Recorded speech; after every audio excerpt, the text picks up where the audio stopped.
Boa noite, queridos e queridas. Que prazer estarmos aqui na casa do Senhor para aprendermos mais um pouco, né? Sempre bom aprender.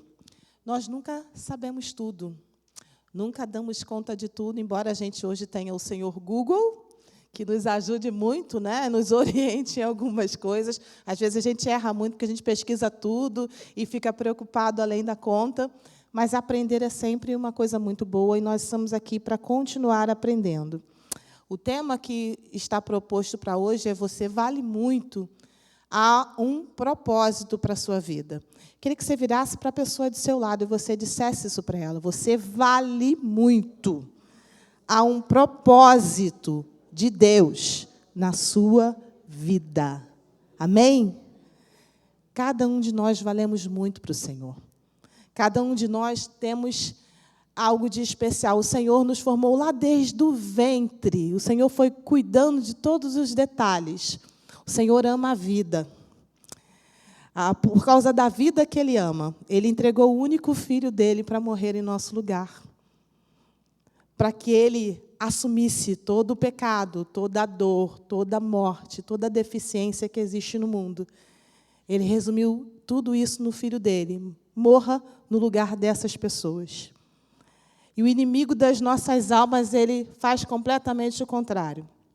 Assustadoramente, nós temos visto crescer o número de pessoas que têm intentado, pensado, idealizado e, infelizmente, concretizado romper com essa vida aqui e não mais estar vivos. Como o pastor Geraldo mesmo falou, dessa menina que eu também soube no domingo, na hora que estava acontecendo, eu estava com a Ana Clara, minha sobrinha, e o Eric, que é o filho que você falou, da Neiva, falou que estava chegando no portão do condomínio e a menina tinha acabado de se jogar. A ambulância ainda estava chegando lá para tentar salvar a vida dela. E isso é assustador. Assustador quando, às vezes, eu tenho que sentar dentro de um consultório e escutar esses relatos. E as pessoas são tão duras, né, em dizer essa verdade, que é a verdade delas. Eu não quero mais viver. Eu quero tirar a minha vida. Não vale mais a pena ficar vivo. Isso dói em mim, lá no fundo do meu coração, como filha de Deus. Ouvir isso, e, às vezes, eu olho para aquela pessoa e eu oro, porque, como psicóloga, mesmo que eu seja evangélica e cristã, naquele momento ali, como profissional, não posso falar de Jesus para ela. E eu olho para ela e falo, meu Deus, me ajuda a dizer alguma coisa que realmente possa influenciar, impactar, fazer com que essa pessoa desista dessa ideia. Isso me lembra muito no momento que você estuda psicologia e depois você escolhe, né, uma área que você vai trabalhar, uma teoria. E eu, nas minhas dificuldades para a escolha, tinha psicanálise, TCC, cada teoria trabalha um autor, né, que você tem a sua base teórica para você defender, para você falar com as pessoas. Eu tinha muitas questões, assim, falar, Freud, não curto psicanálise, desculpa se tem algum psicanalista aqui, não curto Freud. Mas aí veio lá o TCC, Terapia Cognitiva Comportamental. E aí, quando eu comecei a ler sobre a teoria, sobre o teórico, que foi lá fundar a base, e uma das bases que ele fala é, mude o seu pensamento. E aí você vai mudar o seu comportamento, o seu sentimento e o seu comportamento. Isso bateu lá no meu coração, quando Deus diz que nós temos que ter o quê? Renovado por Ele? A nossa mente transformada, renovada por Ele a cada dia.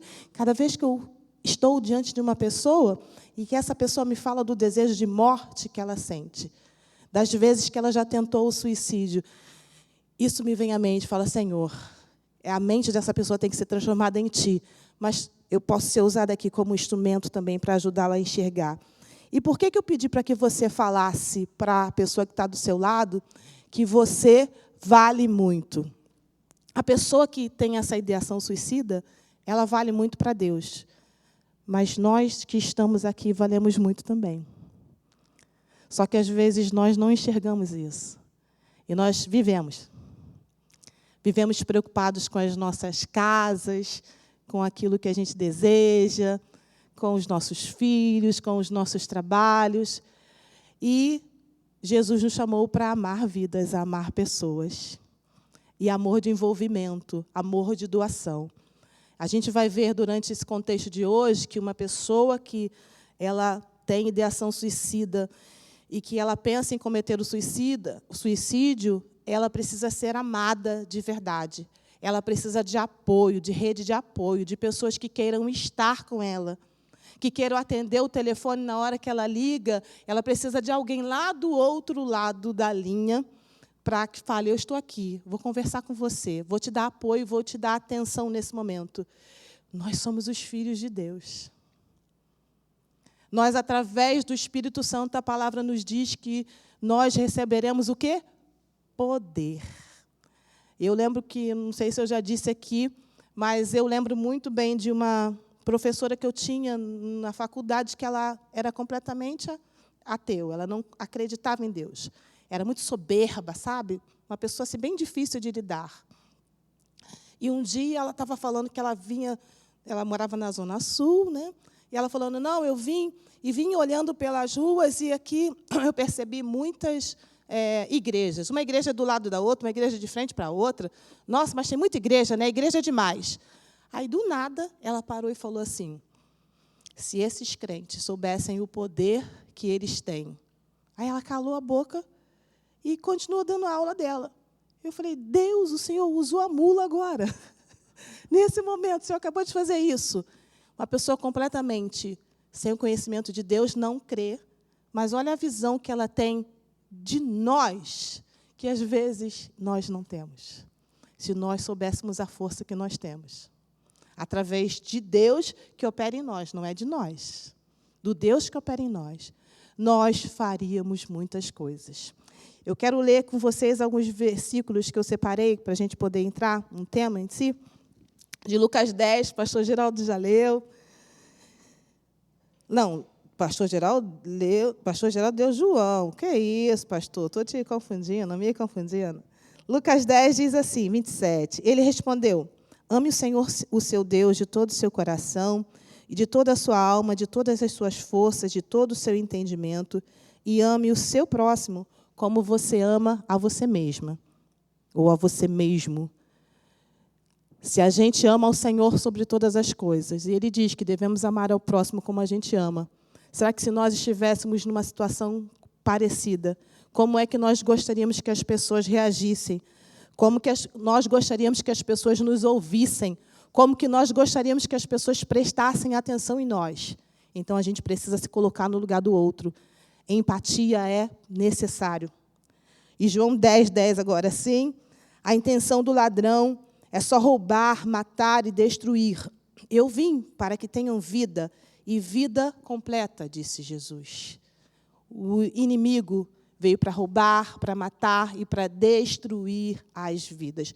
E isso é o que mais nós temos visto no mundo presente. E aí eu encerro só essa parte dizendo de Esther 4. Outro dia eu estava dando aula para os juniores, e a lição foi sobre Esther. E vocês não sabem como Deus falou meu coração. Aí depois durante a semana, fui ver uma mensagem da Helena Tanuri, que eu gosto muito, e ela falando sobre Esther também, e corroborando tudo aquilo que Deus já tinha falado ao meu coração. Lá em Esther 4:14, diz assim, se você ficar calada numa ocasião como esta, o socorro e o livramento virão de outra parte para os judeus. Mas você e os parentes do seu pai morrerão. Quem sabe, se não foi por uma ocasião como esta, que você foi escolhida como rainha. O povo judeu estava sendo ameaçado de serem todos mortos. Esther foi uma judia que foi escolhida rainha, chegou nesse posto, nesse lugar, porque Deus permitiu que ela estivesse lá.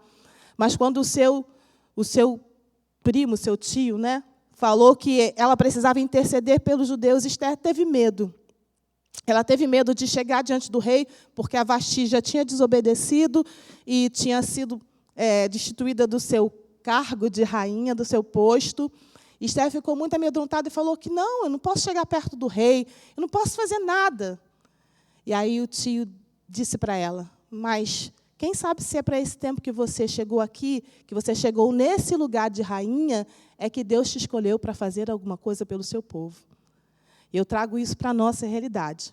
Por que Deus colocou a gente para viver nessa geração?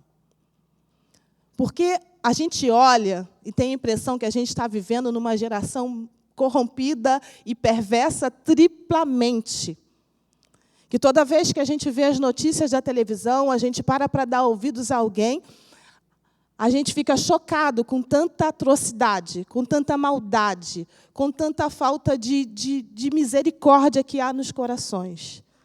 E a gente fala, meu Deus, que geração é essa? Mas, meu Deus, que Rio de Janeiro, meu Deus, que Brasil. E aí a gente esquece, Deus colocou você nesse lugar. Deus colocou você no seu trabalho, na sua faculdade, dentro da sua casa. Deus colocou você nessa igreja.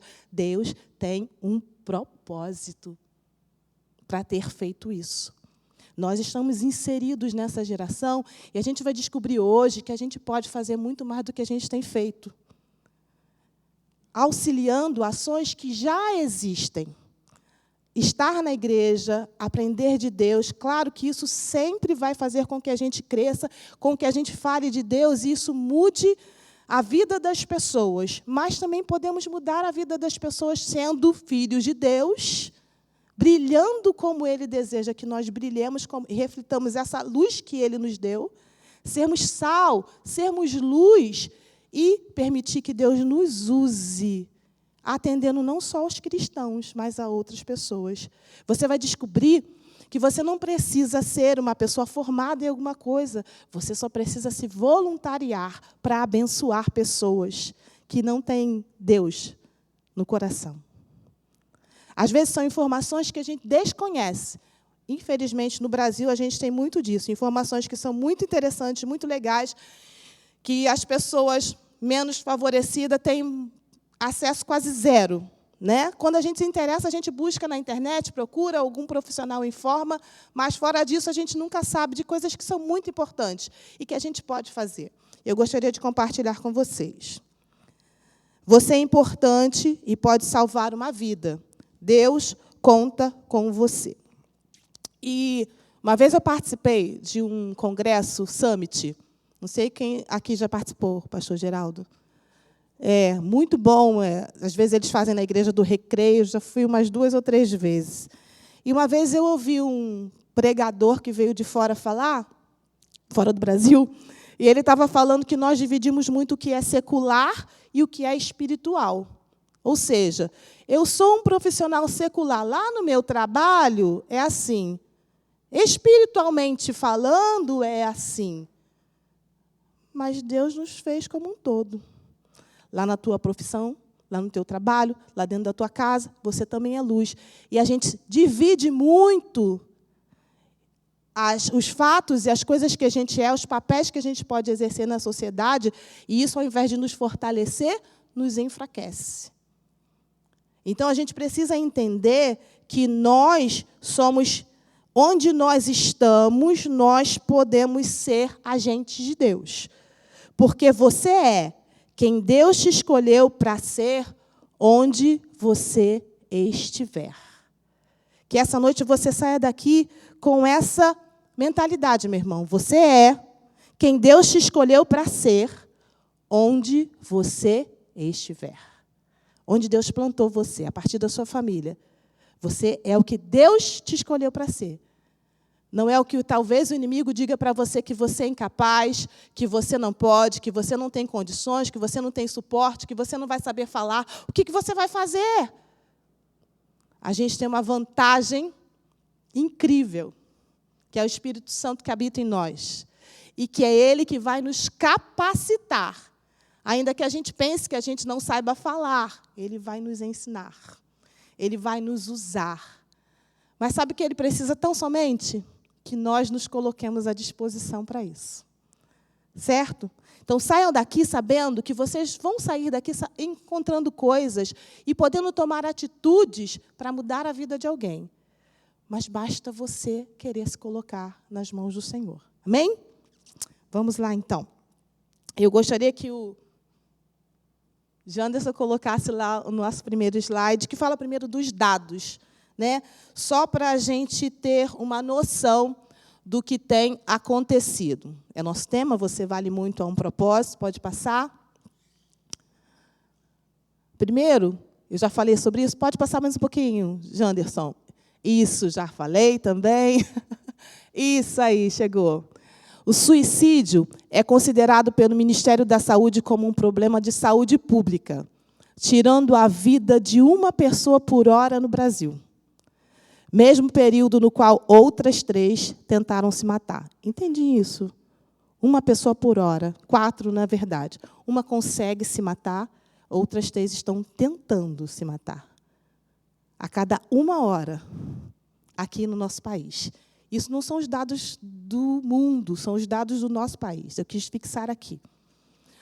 O suicídio é considerado pelo Ministério da Saúde como um problema de saúde pública, tirando a vida de uma pessoa por hora no Brasil. Está repetindo? É importante, porque tem 2. Me ajuda, tá, Janderson? O suicídio é um importante problema de saúde pública, com impactos na sociedade como um todo.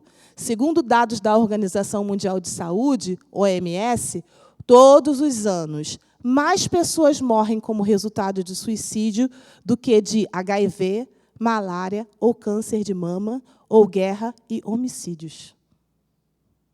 A gente fala que o Rio de Janeiro é violento, que as pessoas matam uma a outra, mas o suicídio mata mais, aqui, no Brasil. Entre os jovens de 15 a 29 anos, o suicídio foi a 4ª causa de morte, depois de acidentes no trânsito, tuberculose e violência interpessoal. Trata-se de um fenômeno complexo que pode afetar indivíduos de diferentes origens, sexos, culturas, classes sociais e idades. Fenômeno. Não importa se a pessoa é rica, se a pessoa é pobre, se a pessoa tem dinheiro ou não tem, se a pessoa é uma adolescente. Aqui a gente tem uma estatística que o maior número está nessa incidência de 15 a 29 anos. Mas isso não significa que a gente não tenha suicídio de crianças e suicídio de idosos e suicídio das pessoas de meia idade. Então, isso tem afetado o nosso país. Vocês viram ali, ó, mais do que câncer, AIDS, que a gente olha para isso, a gente, nossa, descobre que uma pessoa está com câncer. Obviamente, é uma coisa que é dolorida, mas o suicídio tem matado mais. E volta lá para aquele versículo que a gente leu. O ladrão vem para roubar, matar, destruir. E é isso que ele tem colocado na cabeça das pessoas. Você não vale. Você não serve. Você não é importante. Você não vai chegar em lugar nenhum. Você não tem jeito. E são essas questões que vão minando o coração, a mente das pessoas e fazendo com que elas passem a não acreditar em si mesmas. E muitas vezes isso é validado dentro das próprias casas. E, às vezes, através de uma coisa que parece ser muito simples.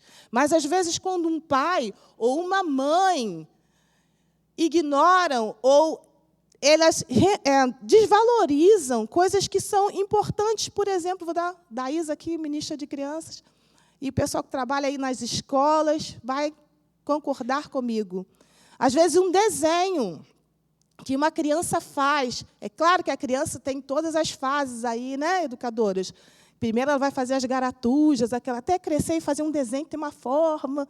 Mas a criança chegou com aquele desenho, mostra para o pai e para a mãe, ou para o irmão, eles pegam e jogam fora. Que coisa horrível. Nossa, você não sabe desenhar. Mas, para aquela criança, aquilo foi o melhor que ela pôde produzir. Ela achava que estava lindo. E, para ela, você pode pegar uma criança pequena e você fala, o que você desenhou? O papai, a mamãe. E você falou que está horrível. E você falou que ela não sabe. Porque a gente, às vezes, quer que a criança seja um adulto, né? Um mini adulto. A gente não pensa que a gente também passou por essas fases. E a gente quer que eles tenham comportamentos muito adultizados. Isso só citando as crianças. E aí vem os adolescentes, que às vezes fazem uma coisa dentro de casa e você fala, isso não está bom. Isso não está bom para quem, cara pálida? Quando você fazia na sua idade, quantas vezes você também ouviu da sua mãe? Isso não está muito bom, não. Mas talvez você ouviu de uma maneira mais carinhosa. Lava essa louça de novo. Claro que você odiava ter que fazer tudo de novo, mas você fazia.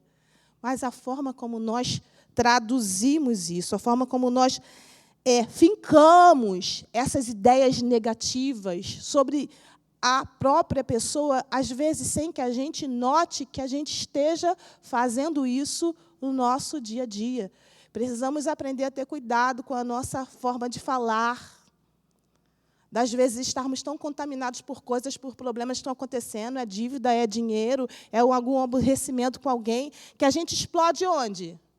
Dentro de casa. E aí a gente machuca as pessoas. E a gente, às vezes, estou falando dos dentro de casa, mas quando você é casado com uma pessoa que ela tem uma história completamente diferente da sua, que, às vezes, você é casado com um homem ou com uma mulher, que você vê a pessoa entrar em depressão porque ela tem um marido que acaba hostilizando ela, porque magoa ela, falando coisas que pessoas falaram para ela que machucavam. E cada vez que você fala de novo aquela mesma coisa, aquilo dói, machuca. E ela se sente inferiorizada. Então, queridos, nós precisamos entender essas coisas. Precisamos ter um olhar mais atento para essas coisas. Eu gostaria de entrar, pode passar aí, por favor, para alguns mitos que a gente ouve sobre suicídio e a gente reproduz no nosso dia a dia. Tá? Eu já transformei em verdade os mitos.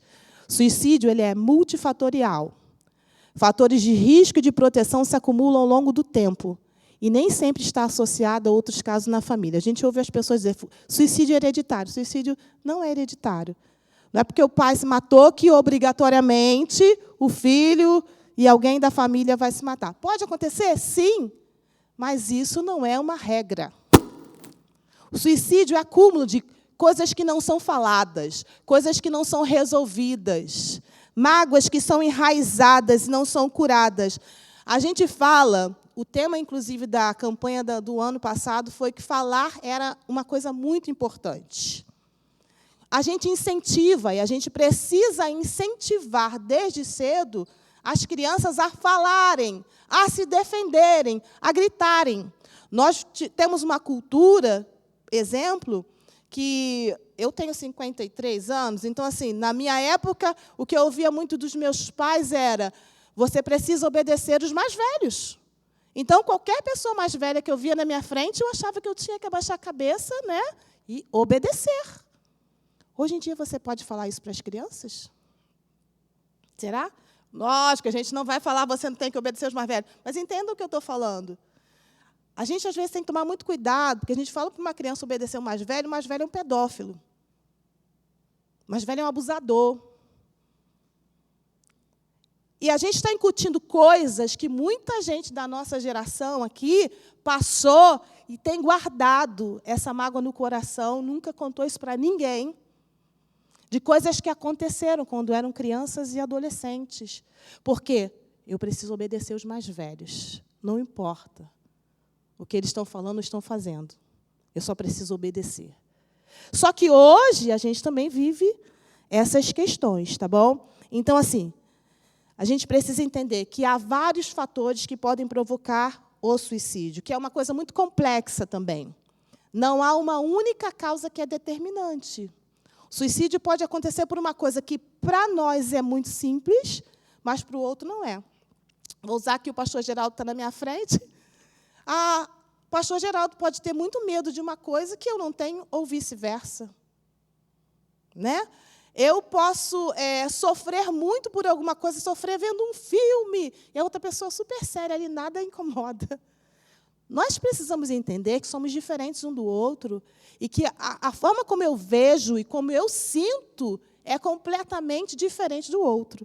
Então, se você chega para um jovem, por que você está assim? Ele fala, eu não aguento mais viver, eu não queria estar aqui. E a gente vai perceber que isso é uma fala que tem que ser um alerta para nós, sinal de alerta. E você fala para ele, poxa, vamos sentar aqui, vamos conversar, sabe? Uma escuta ativa. O que está acontecendo? Minha namorada terminou comigo. Aí você, né? Você vai parar e falar, como assim? Está falando que vai se matar porque a namorada terminou? Ah, meu Deus do céu. Normalmente, o que a gente faz? Ah, para com isso. Levanta daí, vai fazer alguma coisa. Na minha época, eu fazia isso. E você vai... Você julga. Só que quando você tem essa escuta e esse olhar de amor, que a palavra de Deus nos ensina a ter pelo próximo, você vai perguntar para ele, mas por quê? Por que ela era tão importante para você, que está deixando você tão triste assim? Ele vai falar, nossa, é porque foi a única pessoa que eu consegui falar coisas que eu nunca consegui falar para ninguém. Agora eu não vou ter mais essa pessoa, que eu vou poder me abrir, que eu vou poder conversar, que eu vou poder me sentir bem. E aí você vai entender que não é só porque ela era namorada. Quando eu falo de empatia, isso é empatia. Quando a gente fala de amor ao próximo, isso é amor ao próximo. Porque quando eu falo de empatia, eu não estou pensando só do jeito que eu penso. Eu estou respeitando a forma de pensar da outra pessoa. E é isso que nos falta. Se colocar no lugar do outro. Você se coloca no lugar do outro? Ou você já vai querendo dar respostas? Você espera a pessoa falar, depois que ela fala, você vem com o seu discurso. Blá, blá, blá, blá. E a pessoa sai dali e fala, nunca mais falo nada com ele ou com ela. E ao invés de você pegar aquela pessoa e trazer para perto, para ajudar, para abençoar aquela vida, você afasta. Por isso que, muitas vezes, um adolescente, até a criança, chega num consultório e ela conta coisas para a gente que ela nunca contou para o pai, que ela nunca contou para a mãe. Eu sempre pergunto, você já contou isso para o seu pai? Não posso contar isso para o meu pai, nem para a minha mãe. Por quê? Porque se contar para o pai ou para a mãe, como que esse pai, essa mãe... Claro, gente, a gente entra num botão lá do desespero, quando a gente ouve algumas coisas assim, a gente, às vezes, explode. Mas a gente precisa aprender a se controlar. Porque se a gente não trazer para perto, se a gente afastar, outras pessoas vão acolher. Outras coisas vão chegar. E aí a gente vai perder o controle. Vamos continuar? Ele ocorre com sentimentos de ambivalência. O que seria isso? O pastor Geraldo falou uma coisa importante aqui. Nem sempre quem está sorrindo está feliz. Nem sempre quem está postando fotos maravilhosas e lá, lindas, e você olha, nossa, que foto é essa, né? Como é que consegue fazer? Se elogia. No outro dia vai lá e tira a vida, ou depois de algumas horas. Teve uma blogueira aí, uns 2 anos, 3 anos mais ou menos, que ela ia casar e o noivo, não sei quem lembra dessa história, o noivo deixou ela, eu sei que ela foi e casou sozinha, e depois ela tirou a vida.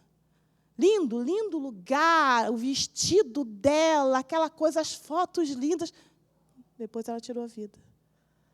De pessoas que você vê na internet viajando com a família, com um sorriso, no outro dia vai lá e tira a vida.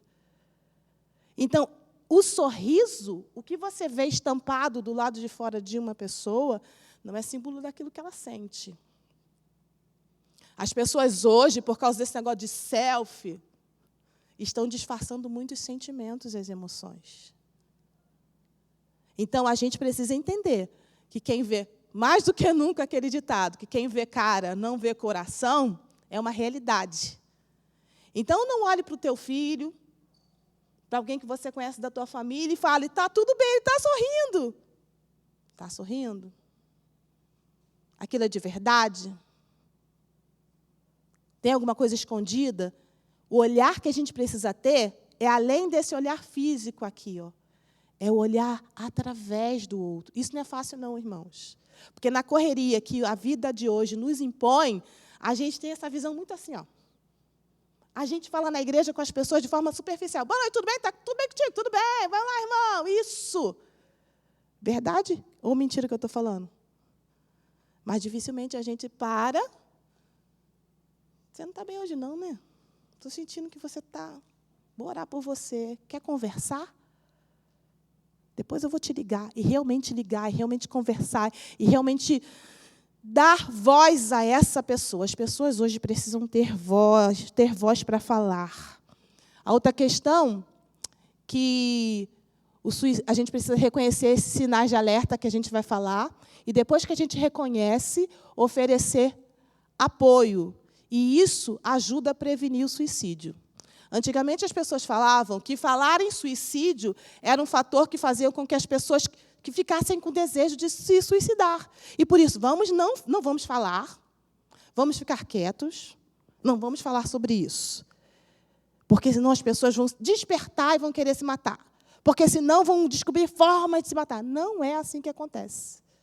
Quando você descobre formas de fazer com que essa pessoa fale, com que essa pessoa se abra, com que essa pessoa confie em você, você dá um apoio emocional para essa pessoa, isso liberta essa pessoa. Isso faz com que ela encontre em você, em cada um de nós, que se dispõe a fazer, apoio, ouvido, atenção, uma escuta ativa, que a gente vai falar sobre isso daqui a pouco. E a expressão do desejo suicida nunca deve ser interpretada como ameaça ou chantagem emocional. O que é essa expressão do desejo suicida? A pessoa falar, eu não aguento mais, eu vou me matar, não vale a pena viver. Aí a gente olha e fala assim, ai, nossa, que drama. Para de fazer drama. Ai, não aguento mais você falar isso toda hora. Como eu disse, a gente não sabe o que a pessoa está pensando de verdade. O que ela está sofrendo de verdade. O sofrimento que pode não ser o mesmo para mim, pode ser uma coisa muito grande para outra pessoa. Então, cada vez que a gente trata uma fala dessa como algo que significa somente uma chantagem emocional, ou somente uma coisa para chamar a atenção, nós estamos deixando de cuidar de alguém que pode estar indo para o abismo. E isso é um sinal de alerta. Na maioria das vezes, quando uma pessoa começa a falar sobre isso, ela não está brincando. Porque começa pela ideação suicida. O que é essa ideação suicida? A pessoa começa a pensar sobre a morte, que morrer seria bom. Porque a pessoa que se suicida, ou que tenta o suicídio, ela não está pensando em ferir ninguém, ferir pai, ferir mãe, se vingar, não é nada disso, não. A única coisa que ela pensa é em acabar com o sofrimento. Aquilo dói demais. Ela já tentou se livrar daquilo de todas as formas e ela não consegue. A morte aparece, surge como um amigo, como uma solução. Olha que coisa diabólica.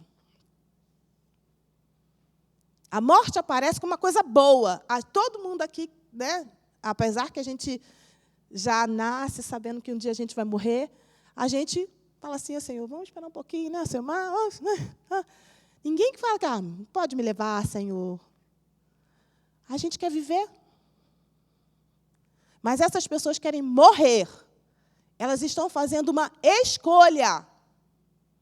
Por mais difícil e duro que isso possa nos parecer, elas estão escolhendo não ficar viva. Isso é duro, irmãos, mas isso é uma verdade. E aí a gente vai mudar aqui como a gente pode identificar esses sinais. Só esse que está pequeno, tá? Mas eu vou ler aqui para vocês.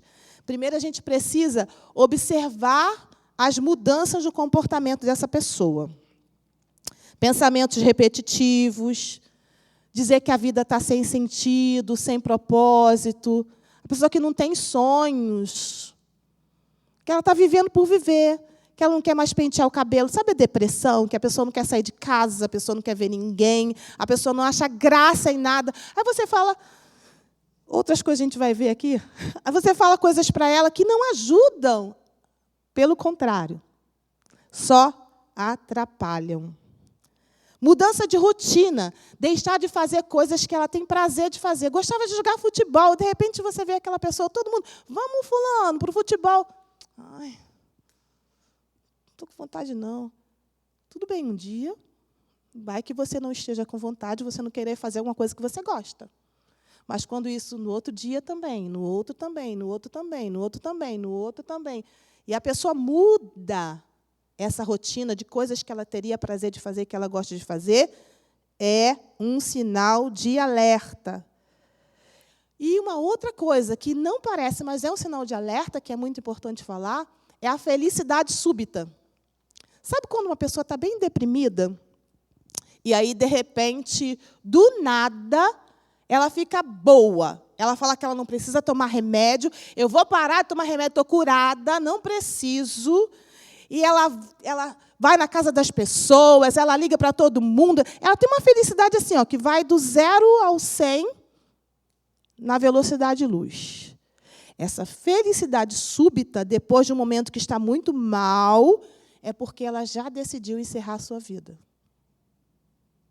Ela já tem o plano para fazer isso. Ela só está esperando o dia que vai ser possível. Então, uma aparente melhora de uma pessoa que está muito mal é um sinal de que não está bem.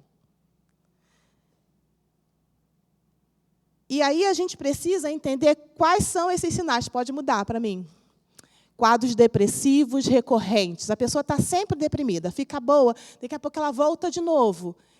Está recorrente, volta de novo, volta de novo. Aparecimento ou agravamento de problemas. Mudança de comportamento. Abuso de substâncias químicas. Isolamento. Autoagressão. Para aqui no autoagressão, a gente, às vezes, vê alguns, tá, gente? Não todos. Adolescentes com aquela série de pulseiras, né? Já viram? É de cordinha, de fiozinho, de sei lá que material é aquele, de lã e todo mundo entende. Aquela pulseirinha que todo mundo usa no braço, 50 pulseiras. Não, nem tem de miçanga, tem de várias, que eles botam assim, um monte, assim, uma fileira de pulseira assim, no braço. Ou a gente vê eles num calor de 40 graus, com casaco, capuz. Gente, isso é normal? Gente, isso não é normal. Só que, pasmem, é saber que muitos pais não percebem. É que acham, adolescente sente frio. Essa pulseira está na moda. E muitas vezes, quando são tiradas as pulseiras, vão se descobrir os cortes aqui, ó, que são as tentativas. Porque cada vez que ela está sentindo uma dor, ela pega uma faca, ela pega uma gilete, ela pega uma tesoura, qualquer objeto cortante, ainda que seja um pedaço de vidro, uma telha, e ela vai fazendo assim. Sabe por quê? O que eles falam? E que, quando eles se cortam, eles se concentram na dor e param de pensar naquilo. Só que eles começam desconcentrando da dor. Só que aí os cortes vão ficando mais profundos, mais profundos, mais profundos, mais profundos, até cortar uma veia. É claro que eu preciso dizer que existem alguns transtornos, como, por exemplo, o transtorno borderline, que a pessoa se corta, ela faz esse processo da automutilação. Só que ela não quer morrer, é diferente. Ela tem um transtorno psiquiátrico que precisa ser tratado com remédio, e ela realmente tem essa questão também do prazer na dor, mas ela não quer morrer. E ela fala isso, quem tem transtorno, que é tratado, né? Ela fala, não quero morrer, não, mas a dor é importante para mim, porque quando eu corto, eu me distraio. E não pensa que uma pessoa que tem borderline, só para a gente entender, ela não tem vida ativa, ela não trabalha, ela não tem namorado, marido e filhos, não, é uma pessoa que tem vida normal. Assim como uma pessoa esquizofrênica tratada com remédio e acompanhamento terapêutico, ela também vive vida normal. Se deixar de tomar um remédio, que é o problema. São pessoas que, às vezes, estão convivendo com a gente, porque, na verdade, a gente não sabe quem está bom, quem está... Como a gente falou, quem vê estereótipo não enxerga o que está dentro. As pessoas convivem. Sabe qual uma das maiores dificuldades, que eu não posso deixar de falar também, das pessoas se abrirem e falarem? Porque elas não querem ser estigmatizadas. Porque, infelizmente, se uma pessoa... irmãos, vamos aprender a guardar nossa língua, né? Senhor, nos ajude. Quando uma pessoa vai contar para outra que ela está com problemas, ela está pensando em suicídio, ela quer morrer, que a vida não vale a pena. Você, ao invés de ajudar aquela pessoa, você, nossa, vou até falar de uma maneira cristã, que todos são, né? Ora por ela, porque ela está pensando em se matar. Aí você não sabe para quem você está falando, que o outro vai falar para o outro, vai falar. E aquela pessoa, quando você olha, tadinha, ela pensa em se matar, né? Você não sabe como aquela pessoa sofre mais. Ela não quer ser enxergada como tadinha. Ela não quer ser enxergada como coitada. Ela quer ter força para viver. E cada vez que você olha para ela assim, eu sei, meu Deus, você só está dando força para uma coisa que é muito ruim e ela quer se livrar para um sentimento que ela não quer ter. E muitas vezes isso impede as pessoas de chegarem perto de nós. Elas têm vontade de falar. Elas têm vontade de ter alguém que as escute, mas elas têm medo da consequência que a fala dela pode provocar. E como a gente lida com os seres humanos, a gente tem que prestar muita atenção nisso. Quando a gente abraça, quando a gente acolhe a pessoa, ninguém precisa saber, é só você e a pessoa. É você orando pela pessoa, aquela pessoa confiou em você, ora com ela. Depois você vai entender que você pode fazer coisas também por essa pessoa. Mas, às vezes, na boa vontade, aí você passa. Não, irmão, trata essa pessoa como normal. Ela precisa disso. Ela precisa ser enxergada como uma pessoa capaz, porque ela já se acha incapaz. Ela já se acha destruída. E se eu olhar para ela assim, eu só estou piorando esse sentimento. O teu olhar é importante. A forma como você enxerga essa pessoa e como você reage a ela é importante. Ela quer teu apoio, ela não quer tua pena. Ela já tem pena suficiente dela mesma. Ela precisa que você abrace, a acolha. Então, outros sinais também... Não, Janderson me confundindo, tem 2 negócios aparecendo ali, 2 televisões, a pessoa não enxerga direito. Estou brincando, Janderson, está me ajudando muito. E aí, agora pode passar, Janderson. E a gente vai falar sobre as frases de alerta, coisas que a gente costuma ouvir as pessoas dizerem e que passam. Você vai identificar, talvez, coisas que você já ouviu pessoas perto de você falar, ou, eu não sei se você veio aqui, e coisas que você mesmo falou já algum dia, ou como você está se sentindo. Eu preferi estar morto. Eu não aguento mais. Eu sou um peso para os outros. Os outros vão ser mais felizes sem mim. Eu desejaria não ter nascido. Caso não nos encontremos de novo, quantas pessoas já ouviram essas frases? Levantem a mão. A gente ouve isso direto. E, às vezes, a gente vai criando estigmas. Bobagem, quer chamar atenção. Pessoa chata. Isso é um sinal de alerta. Quando a gente ouve uma pessoa fazer essa declaração, a gente tem que prestar atenção. A luzinha tem que acender. E a gente precisa começar a prestar atenção nessa pessoa. Porque, no final, a gente vai ver como que a gente pode agir para ajudar. E não simplesmente ouvir esse tipo de coisa e vive a tua vida, ela vive a dela. Nós vivemos esse século de individualidade, cada um na sua. Mora no condomínio, fechadinho, na tua caixa. Mora na tua casa, cuida da tua vida. Não que isso não seja certo. A gente, às vezes, até precisa fazer isso. Mas, às vezes, a gente acaba fazendo demais. E aí a gente se isola das pessoas, as pessoas se isolam de nós. A gente não vê a necessidade do outro. E quem fala da possibilidade de suicídio já pode estar pedindo ajuda. Pedido de ajuda. Quando uma pessoa está falando assim, esse tipo de coisa, ela já está pedindo socorro. Ela já pensou muito para ter coragem. Às vezes, depende da personalidade, fala até brincando. Porque é uma pessoa bem-humorada, né? E você olha, não, fulano jamais faria isso. Queridos, infelizmente, dentro das igrejas, pessoas cristãs, pastores, seminaristas, nós somos carne e osso. Nós dependemos da graça do Senhor, o Senhor nos abençoa, nós temos fé, nós o amamos. Mas isso não significa que qualquer pessoa, qualquer um de nós pode passar por isso. A palavra de Deus é muito clara quando diz que aquele que está em pé, olhe para que não caia. Nós podemos cair, o que nós não podemos é ficar lá caídos. Mas muitas vezes, quando a gente está caindo, não tem uma pessoa que olhe. Não tem uma pessoa que faça isso, ó. Tem? E eu preciso trazer esse confronto que primeiro é para mim. E a gente canta tanta coisa linda. E a gente fala tanta coisa linda. Nossa, chego a me emocionar. Mas a gente vive tão pouco.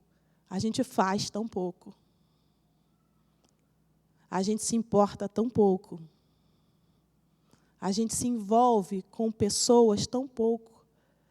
Se a gente vive no mundo que é caracterizado pela individualidade, cada um na sua caixa, a palavra de Deus nos diz que devemos amar a Deus sobre todas as coisas, ao próximo como a nós mesmos.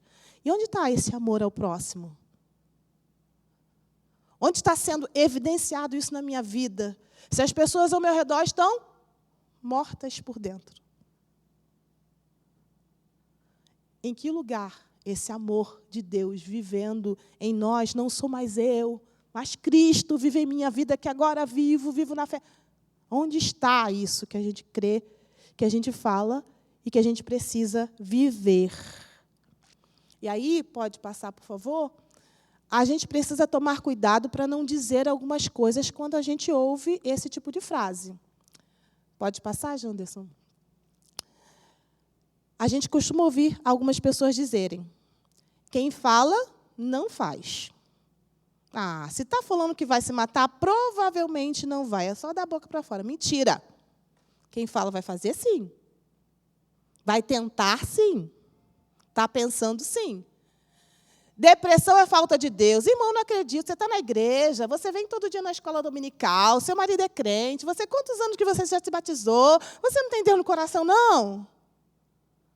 Gente, se uma pessoa está naquela condição, é porque ela não consegue se levantar. Então, esse tipo de frase, que ela não tem Deus, é a única coisa que a gente vai falar, mas não vai fazer efeito. Porque ela não está sentindo aquilo, ela não tem forças.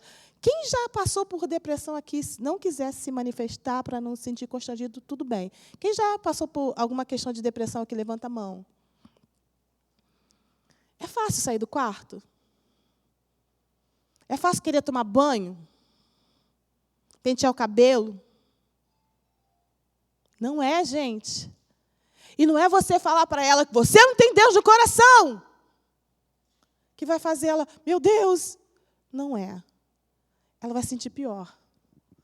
Além do que ela já está sentindo, ela vai se sentir a pior pessoa do mundo, que ela vai se questionar e vai falar, meu Deus, eu tenho Deus, mas Deus não está valendo de nada na minha vida, não é culpa de Deus, não é minha culpa, porque eu sou ruim, porque eu não mereço, porque eu não sou nada. Essa frase não ajuda, querido. Isso não ajuda. Você deveria se sentir bem, pois você tem tudo. Isso é muito frase de pai para adolescente. Você tem tudo. Na minha época, eu não tinha nada. Eu tive que trabalhar cedo. Eu tive que fazer isso, eu tive que fazer aquilo. Eu ajudava a minha mãe. E agora você tem tudo. Você tem quarto, você tem celular. Gente, vivemos em épocas diferentes. Para a nossa realidade era uma coisa. Para a realidade dessa geração é outra. Veio aquela irmã que veio pregar aqui, psicóloga, não era? Que ela falou sobre geração X, Y, vários tipos. São gerações diferentes, criação diferente, coisas que influenciam na vida dessas pessoas de forma diferente. Não podemos achar que é tudo igual. Não é tudo igual. Outra frase. Para de se fazer de vítima. Outra, eu passei por coisas muito difíceis, muito mais difíceis que você. Esses e outros tipos de frase que você ouve das pessoas que estão em depressão e que estão pensando em tirar a própria vida, esse é o tipo de coisa que você não pode dizer para essas pessoas. Esse é o tipo de coisa que, preste atenção, não deve sair da sua boca. E aí, quais seriam o tipo de frase que deveriam sair da nossa boca quando a gente ouve tudo aquilo que foi no slide anterior? O que você acha que você poderia dizer? Vou deixar vocês participarem agora. Vamos, gente, o que vocês poderiam dizer? Ninguém sabe nada.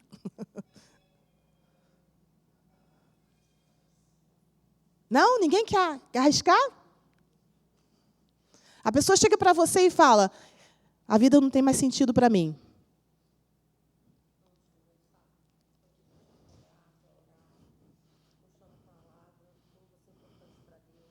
Estão ouvindo? De novo, irmã. Glória a Deus. Eu estou aqui para te escutar, para te apoiar. Conta comigo. Vamos orar. Vou te mostrar dentro da palavra a tua importância para Deus. O que Ele fez por você, o quanto você é importante, o quanto eu te amo e me importo. Eu tenho feito isso com a minha prima, irmã Eva. Eu estou com um problema. É a minha prima e a minha irmã. Eu estou muito preocupada. E eu já estava aguardando você terminar para perguntar o que eu faço, porque elas não querem ajuda. O problema é esse. Então tá bom. Então eu tenho feito isso, tá, minha irmã? Tá, obrigada. Irmã, começou no mesmo? Vânia falou aqui sobre várias frases que ela tenta falar para a prima e para a irmã dela que estão passando por esse processo. Mas eu quero dizer uma coisa para vocês importante. Às vezes a gente só precisa sentar do lado dela e escutar. Às vezes a gente só precisa chorar junto com ela.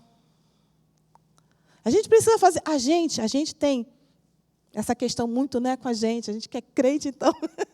Aquela coisa assim, não, tem que dar uma palavra, eu tenho que dar uma palavra, eu tenho que dar uma palavra. Né? Eu tenho que dar uma palavra. Mas às vezes você não precisa dar palavra. Às vezes sentar do lado dela é mostrar amor de Deus. Porque Jesus ia nos lugares onde as pessoas, os discípulos não iam, as pessoas que se diziam cristãs não iam. Ele comia com pessoas que outras pessoas não fariam a mesma coisa que ele fez. Nos lugares inusitados. Algumas pessoas dizem que Jesus foi revolucionário. É legal dizer isso. Mas Jesus fez coisas que mostram para a gente que, às vezes, a gente tem que sair de dentro da caixa. Quando eu falo para uma pessoa que Jesus ama, a ama, mas essa pessoa está passando fome, essa frase tem que efeito? Já ouvi alguém falar, fala mais alto. 0. Porque aquela pessoa tem o quê? Fome. Mas quando eu levo uma compra para ela, eu chego lá, eu entrego a compra para ela, eu falo para ela, Jesus te ama. Ela vai entender, Jesus te ama.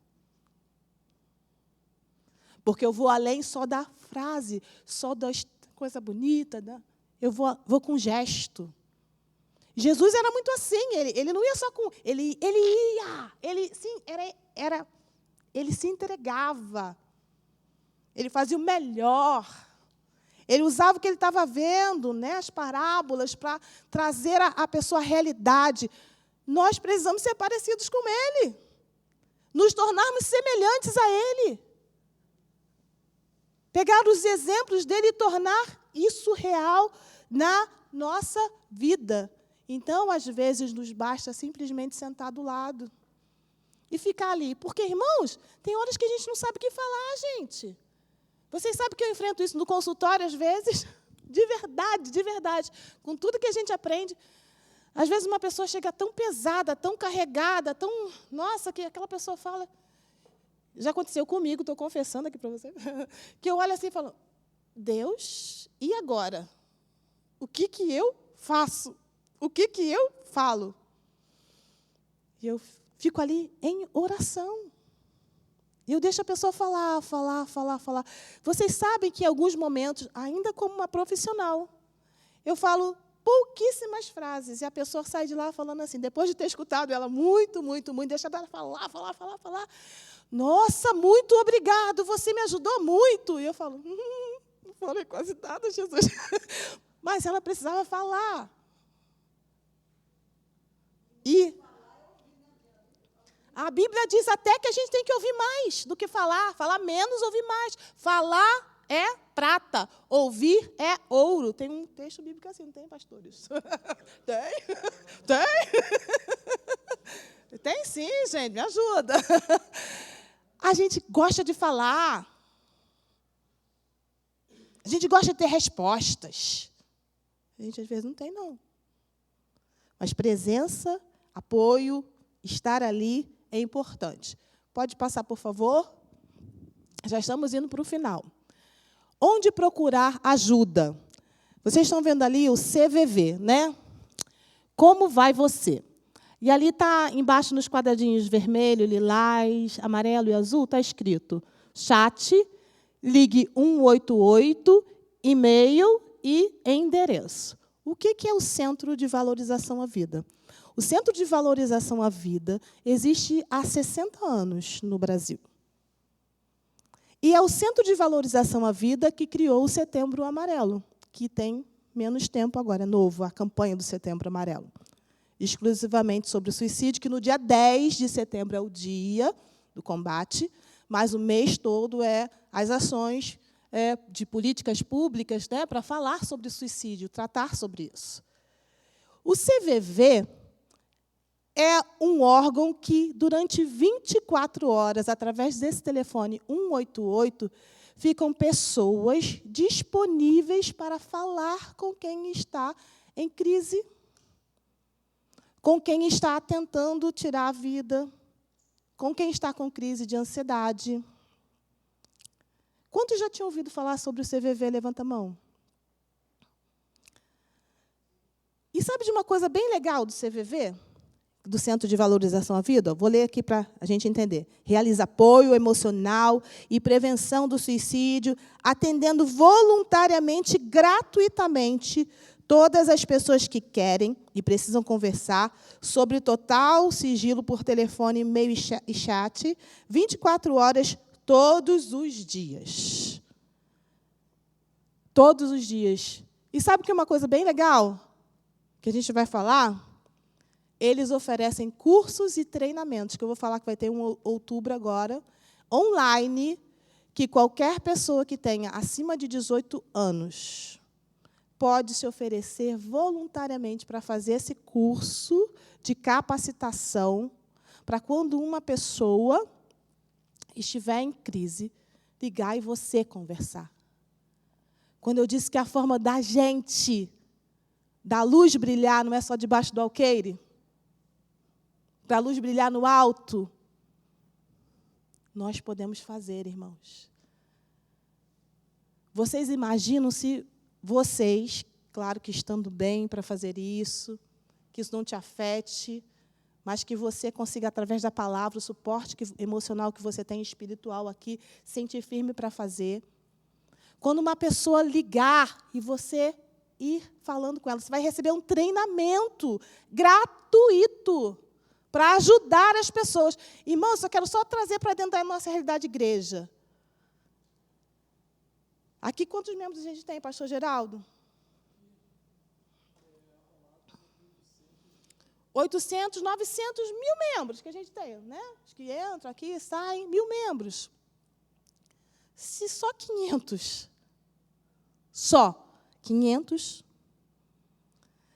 fossem fazer esse curso do Centro de Valorização da Vida,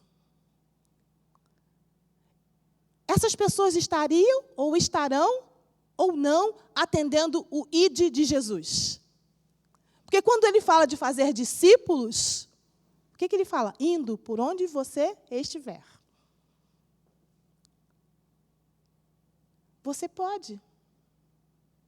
Você pode se capacitar gratuitamente de dentro da sua casa, porque é online, para se disponibilizar para que evite que uma pessoa tire a sua própria vida. Você pode ser canal de bênção, você pode ser ponte. Você só precisa se disponibilizar. Mas ainda que você não queira se inscrever, você pode, irmã,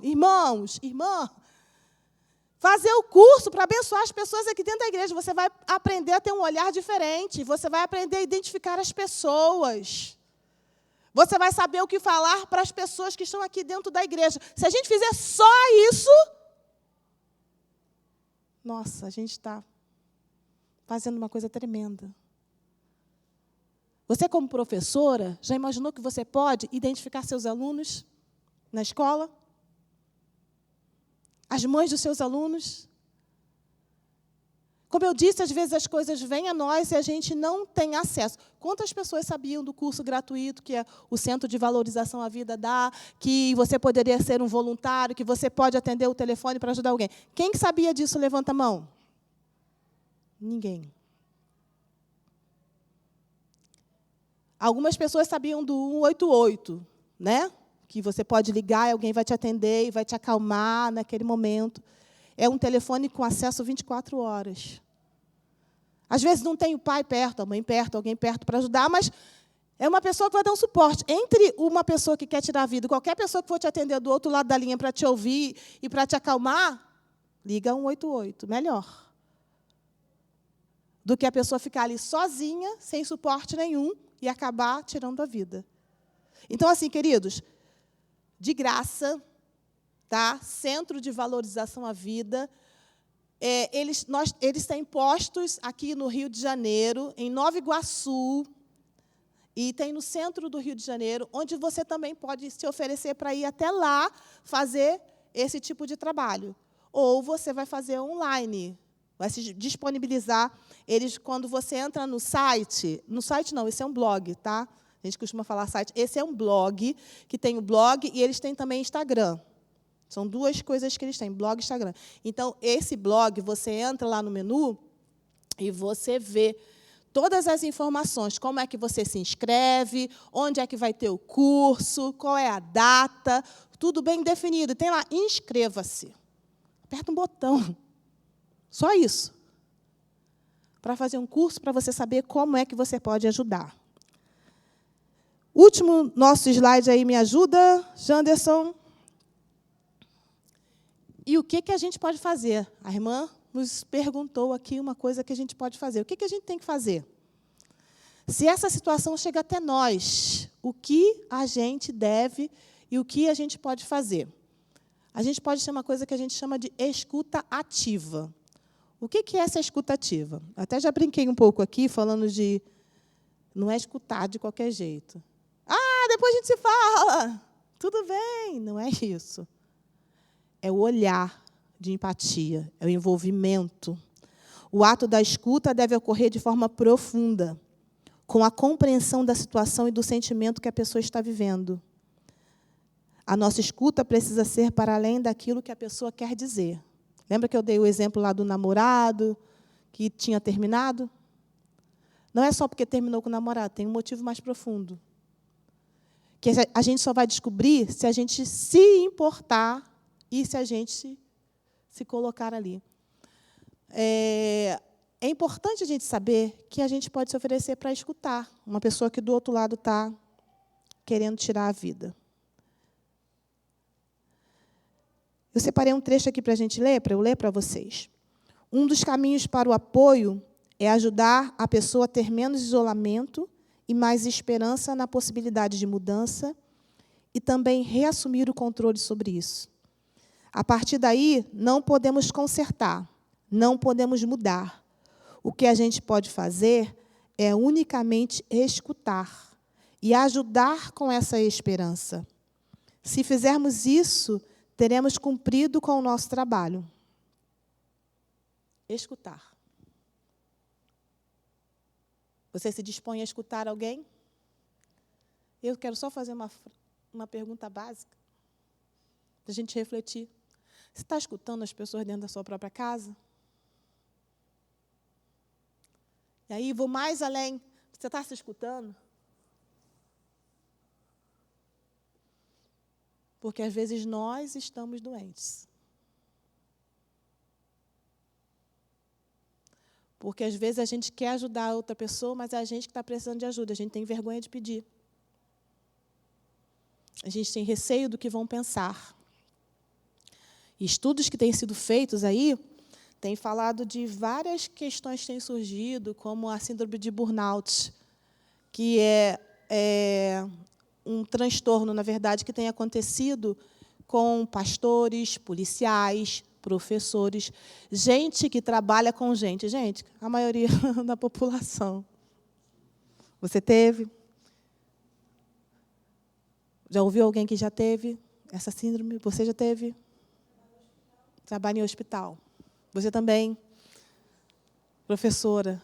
Está vendo, gente? Perto da gente. É um cansaço.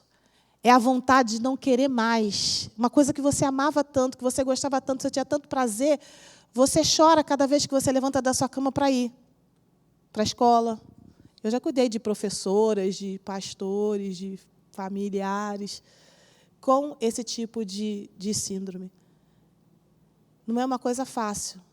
A depressão, assim, é uma coisa avassaladora, nesse caso também. A pessoa não tem prazer, a pessoa quer desistir. Meu Deus, olha. E, olha, a gente vive uma sociedade muito corrompida, porque tantas pessoas assim, ela perguntou. E o efeito que isso traz, né, para a nossa cultura, para o nosso fazer em qualquer profissão, é muito triste. Porque antes, vamos falar de história, né? O professor era valorizado, amado, querido, abraçado, leva maçã, leva flor. Ah, o meu professor, a minha primeira professora. Hoje o aluno bate, xinga, obedece, né? E aí, eu cuido de uma professora, não vou citar nomes aqui, ela fala que, às vezes, a mãe ainda vai brigar, porque a criança fez uma coisa errada, e ela vai lá falar, por que você fez isso com meu filho? Ué, se ele ficou de castigo, ou se ele não ganhou a nota que ele merecia, a mãe ainda vai lá questionar. Então, todas essas mudanças, né, desde a cabeça das crianças. Hoje, uma criança, gente, tem dificuldade de ser frustrada, de receber não. Quantas vezes você recebeu não? Meu Deus, aí eu vou brincar com uma coisa. Quando eu era criança, eu queria tanto essas bonecas Suzy, né? Que era linda, magrinha, bonitinha, tinha cabelo. Mas eu só podia ganhar aquele negócio que era parapeito, sei lá, aquele bicho que, não... que era grande, assim, gente. Eu nunca pude ganhar. Eva, nunca pude ganhar uma Suzy. Fiquei frustrada. Eu falava para Deus que eu queria uma menina. Foi difícil ter uma menina, depois eu conto essa história, essa parte. Mas quando eu consegui... Nossa, vocês acham, não tinha mais Suzy, tinha Barbie. Nossa, minha casa tinha muita Barbie. Teve até festa de aniversário de Barbie. As coisas mudam, não é? Por isso que quando o nosso olhar tem que ser diferente para as gerações, para as pessoas. Então, é difícil a gente entender isso, mas isso tudo é construído. As vivências que a gente tem hoje levam a tudo isso que a gente tem enfrentado. Criança que não pode ser frustrada, que não pode receber não. Você basear a sua vida naquilo que as outras pessoas estão vivendo. Você ter um modelo de padrão de vida que você acha que você tem que seguir aquele padrão. Se você tiver um carro, só se você tiver carro você é feliz. Só se você tiver um corpo padrão você é feliz. Você não vai se sentir bonito se você for diferente, você não se valoriza, você não se ama. Isso é colocado, né? Nós temos uma vantagem muito grande de termos as mídias, a evolução, a tecnologia. Isso é muito legal. Mas também a gente acaba entrando na onda de muita coisa que está acontecendo, se comparando. A gente erra, né? Verdade. A gente erra porque a maioria das pessoas que tem uma vida, um poder aquisitivo maior, elas não podem estar em casa por causa do trabalho, porque muitos querem ganhar o dinheiro, aquela coisa toda, a gente conhece histórias. E aí eles pensam que eles dão um presente para os filhos e isso substitui a presença, substitui o carinho, substitui a conversa, substitui o amor e não substitui. E aí a gente está criando que tipo de pessoas? Que tipo de geração que a gente está criando? Então, essa escutativa é importante. Escutar, dar atenção. Ser voluntário. Se você se dedica a ser voluntário, você pode fazer o curso se qualificando. E, por último, você precisa amar pessoas. Você tem amado pessoas? Ou você tem amado coisas? Aquela história que a gente já ouviu várias pregações. Você ama a Deus ou as coisas que Deus faz por você, as coisas que Deus faz por você. Ah, eu estou triste porque eu não recebi isso. Você ama a Deus? Eu tenho que amar a Deus se eu recebi ou se eu não recebi, Ele é Deus. A frustração é importante. Deus nos frustra. Para o nosso próprio bem. Exatamente. Fortalece a gente. Deus nos frustra. Apesar dele nos amar, a ponto de entregar o filho, às vezes nós vamos passar por frustrações. Não significa que somos menos amados. Mas porque ele, conhecendo a nossa constituição individual, ele sabe por que ele precisa deixar a gente passar por aquela prova. Dói muito, às vezes. Corrige, põe de castigo. Embora como psicóloga, às vezes, alguns amigos meus, colegas, falam, não põe de castigo, não. Põe de castigo, sim, põe. É preciso ter limites, é preciso cuidar com esse olhar. Então, queridos, muitos desafios. A gente passaria aqui o tempo falando de muitas coisas que são importantes que a gente entenda. Mas o que eu gostaria de deixar aqui, voltar a falar sobre Esther para a gente finalizar. Deus nos colocou nessa geração. Nessa geração que a gente está vendo tudo isso aí acontecer. Isso tem um propósito. Isso tem um porquê. Deus colocou você na vida da sua irmã e na vida da sua prima. Tem um propósito. Deus trouxe você aqui porque Ele tem um propósito. Você precisava ouvir, conhecer, de repente se voluntariar ou fazer o curso para entender de que forma você pode ajudar melhor. E eu gostaria de terminar, licença, o pastor Geraldo e a Ana, pedindo que você ficasse de pé agora, para a gente terminar orando. Mas, de verdade, lembra que quando a gente começou falando sobre a sua vida tem um propósito? A sua vida tem um propósito porque Deus quer te usar para ser bênção na vida de alguém, mas a sua vida também tem propósito porque você precisa enxergar que você tem valor para Ele. Você é valoroso, valorosa. Você tem valor. Pode ser que você não goste de tudo que tem em você. A gente sempre tem que reclamar de alguma coisa.